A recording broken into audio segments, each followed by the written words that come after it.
Hello and welcome to our channel EDP services.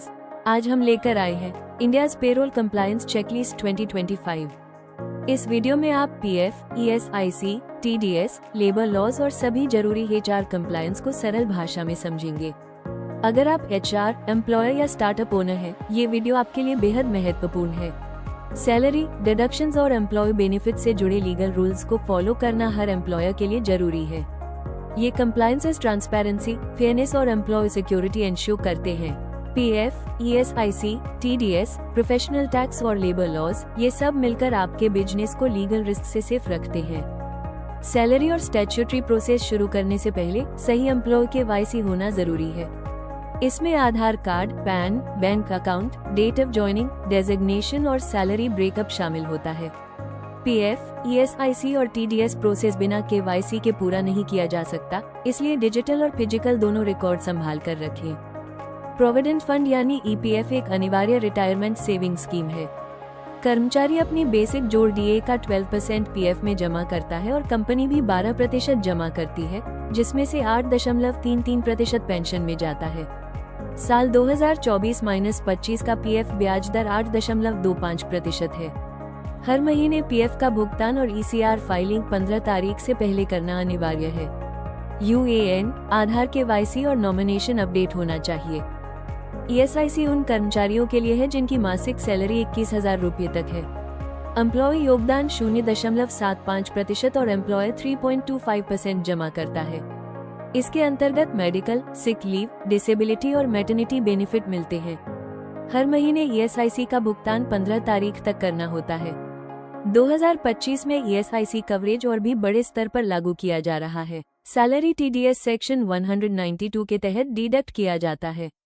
ये कर्मचारी की वार्षिक आय और चुने हुए टैक्स रेजिम, ओल्ड या न्यू, के आधार पर तय होता है।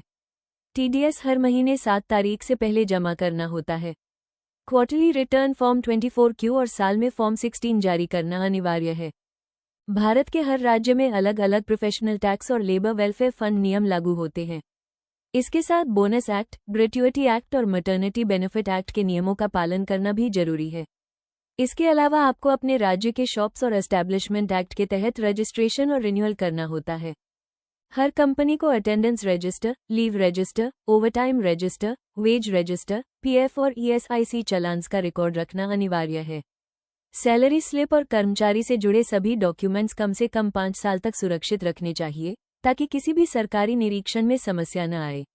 पॉश एक्ट 10 या उससे अधिक कर्मचारियों वाली हर कंपनी के लिए अनिवार्य है। इसके तहत इंटरनल कंप्लेंट्स कमेटी यानी आईसीसी बनाना, ऑफिस में पॉश पॉलिसी डिस्प्ले करना और कर्मचारियों के लिए अवेयरनेस ट्रेनिंग कराना जरूरी है। यह एक बहुत महत्वपूर्ण कानूनी आवश्यकता है। हर महीने आपको ये कार्य समय पर पूरे करने होते हैं। पीएफ पेमेंट और ईसीआर फाइलिंग, ईएसआईसी पेमेंट और रिटर्न, टीडीएस डिडक्शन और डिपॉजिट, प्रोफेशनल टैक्स पेमेंट, कर्मचारियों के लिए सैलरी स्लिप्स जारी करना और सभी अटेंडेंस व पेरोल रिकॉर्ड्स अपडेट करना। सालाना स्तर पर आपको फॉर्म 16 जारी करना होता है। बोनस और ग्रेट्युइटी की गणना, लेबर लॉ ऑडिट्स, शॉप्स और एस्टैब्लिशमेंट रिन्यूअल और दफ्तर के सभी रिकॉर्ड्स की सुरक्षित मेंटेनेंस सुनिश्चित करनी होती है। ये सभी प्रक्रियाएं कानूनी रूप से अनिवार्य हैं। पेरोल और कंप्लायंस में गलती होने पर भारी पेनल्टी और कानूनी समस्याएं हो सकती हैं।